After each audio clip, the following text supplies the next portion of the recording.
Picture this, it's the end of the year, everyone's buying presents.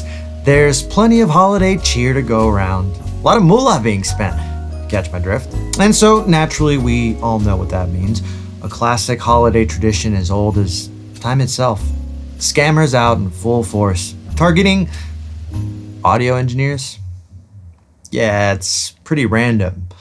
It's such a specific target that when I first came across this job listing, I knew it was too good to be true, but just felt like so specific that I thought there's no way they're running a scam in which they only target audio engineers. But I was wrong. Apparently that's exactly what was happening. And look, I'm a little ashamed to say it, but I don't care.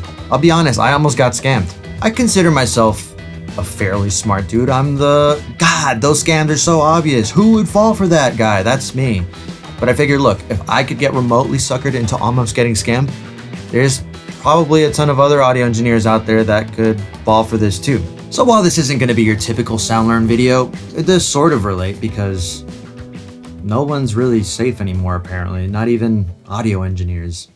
As a freelance audio engineer, producer, content creator, whatever, I get to choose what I want to work on, when I want to work on it, which is great. You might have a good month, you might have an okay month. It's not exactly the steadiest line of work. That's why even though I told myself I'd attempt this freelance thing indefinitely, I had to apply to this job listing when it popped up on Indeed. It was the golden goose of cushy audio engineering gigs. Fairly simple gig involving recording, editing, directing voiceover talents for daily podcasts and sound design, and mixing for a digital mobile app. Fully remote gig, paid benefits, already an attractive gig. But it's honestly the kind that I'd usually turn down because it feels fairly entry level and I'd prefer to focus on projects that I'm more invested in. So why did I apply? Well, maybe, just maybe, it could be because of this slight little factor called $16,480 a month starting base salary. Hello? Huge red flag.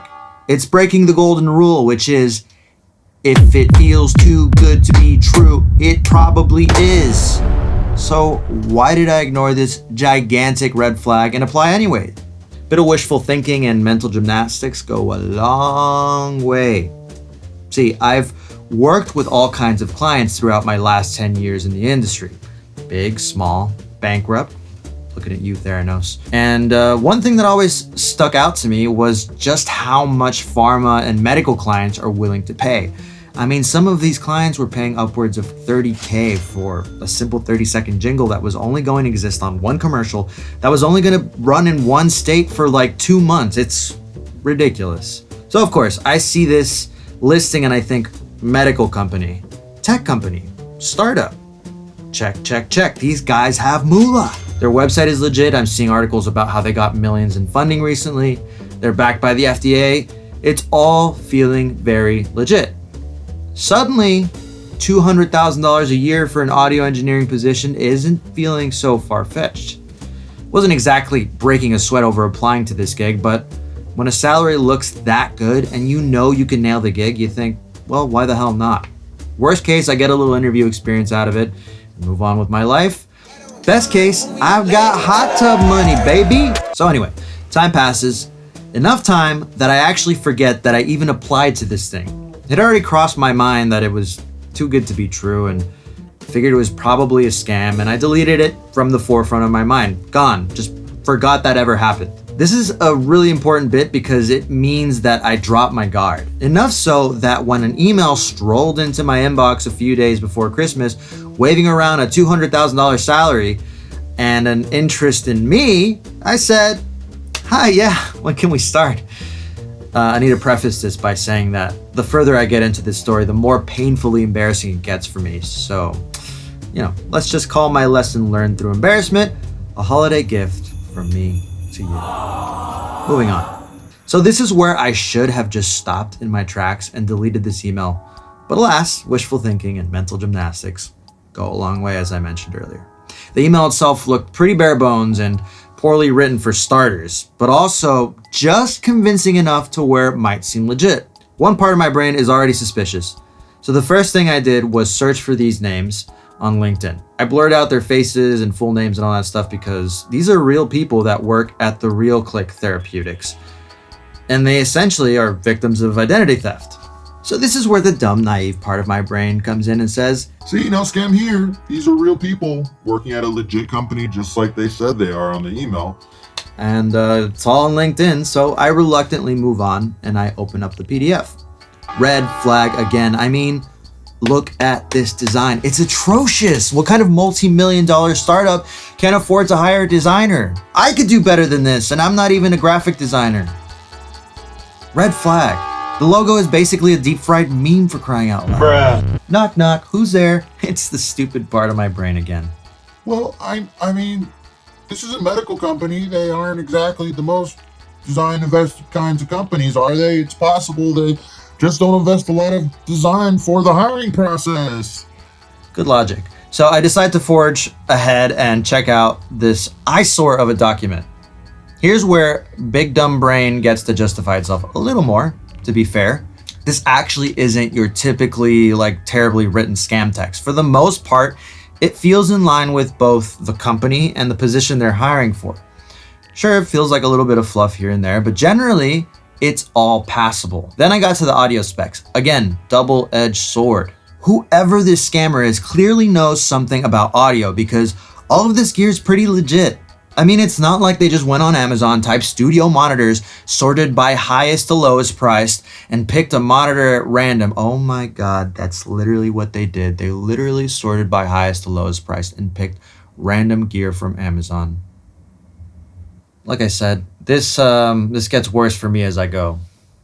But let's continue. To be fair to myself, I think most audio engineers might do some mental gymnastics for this gear list. It's all very high-end stuff, and most of us honestly wouldn't question someone just offering to send you a free $10,800 microphone. I mean, you should, but I didn't. By this point, I knew in the back of my head that this was a scam. But I was ignoring it because it hadn't taken up any of my time and I was being cautiously optimistic. Dumb part of my brain, right? I pushed on and decided to reply to the email to set up an interview for the next day. So far, not a lot of time invested. I'm okay with it. By the way, honorable red flag mention was this part of the copy. We take out taxes, okay? Like what? Was I supposed to be suspicious of the fact that you wouldn't? Anyway, I got ready for my interview with Miss L. I was like, hot tub, here we come. Interview time.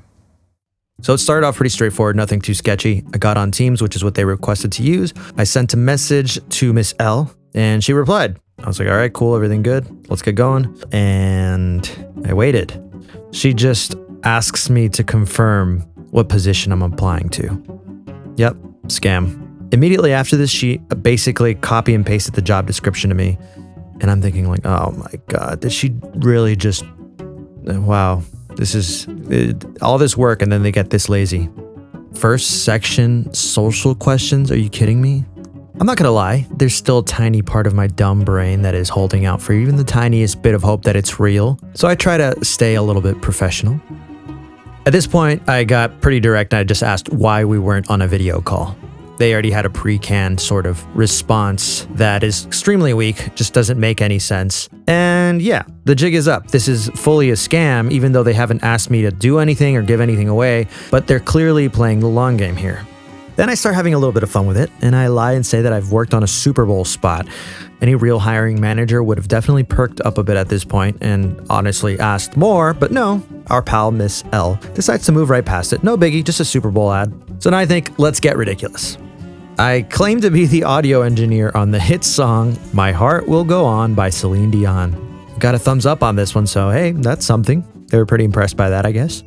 So I decided to double down on my Celine Dion lie and give another clearly fake response. But no thumbs up this time. Miss L must not be a Celine Dion fan. Bummer. I say, hey, why not throw in some substance abuse and just another celebrity into the mix? Good hiring manager wouldn't want to work with somebody who's jacked on medication all the time, right? No, looks like they must like James Cameron. So I guess they ignored the part about the potential substance abuse. It's super clear these are all canned questions, but I'm still somewhat astonished that it still feels so specifically targeted toward audio engineers. Surprisingly, they push for the long game again and say that I should be receiving a response after the holidays. I'm over it by this point, so I just decide to give away the fact that I'm aware of the scam. No worries, just a simple thank you for your time, and that was the end of it. Overall, no harm, no foul. But had I not caught on to the many obvious red flags, this could have ended a lot worse. Had I been younger, earlier in my career, and more desperate to pay my bills, it's possible things could have progressed further and I would have ended up scammed. I honestly felt pretty stupid for getting to the point where I was even talking or chatting with a scammer, but I'm kind of glad it happened because, it never hurts to stay on your toes and be reminded of how not everyone has good intentions. Even going so far as, apparently targeting audio engineers specifically. I don't know why, but I guess we're targets now. These kinds of ploys are designed to slowly lure someone into a scam. They naturally sort of filter out potential victims as they go by starting off somewhat broad and believable by most people to becoming more and more obvious as they go. And this is actually by design, as it filters out people that are, too smart to fall for the scam, and it ends up leaving behind only the kind of people that would have missed every red flag along the way, therefore proving to the scammer that they are vulnerable and easy prey. It's only then that they actually go in for the scam part, which I never got to. Interesting fun fact about this is that after I shot this video, things got a little bit more interesting. The scammer actually revealed themselves to be a scammer, and the reason I'm just filming this as is because I'm kind of annoyed right now. I'll show you the little bit that I can show you, but essentially I kept the conversation going, and at one point I just basically said, I lied and said, I'm actually a journalist researching online job posting scams, and I was curious if I'd be able to get an honest, anonymous interview with you about how these scams work. And I kind of inflated his ego a little bit. And he did actually reply, and he said he would do an anonymous interview for a price paid in Bitcoin. I offered him a fake, number. I was never going to pay him. And he just said, LOL. And then he replied saying that it would be $500 to connect, $500 in Bitcoin to connect, and then $500 after.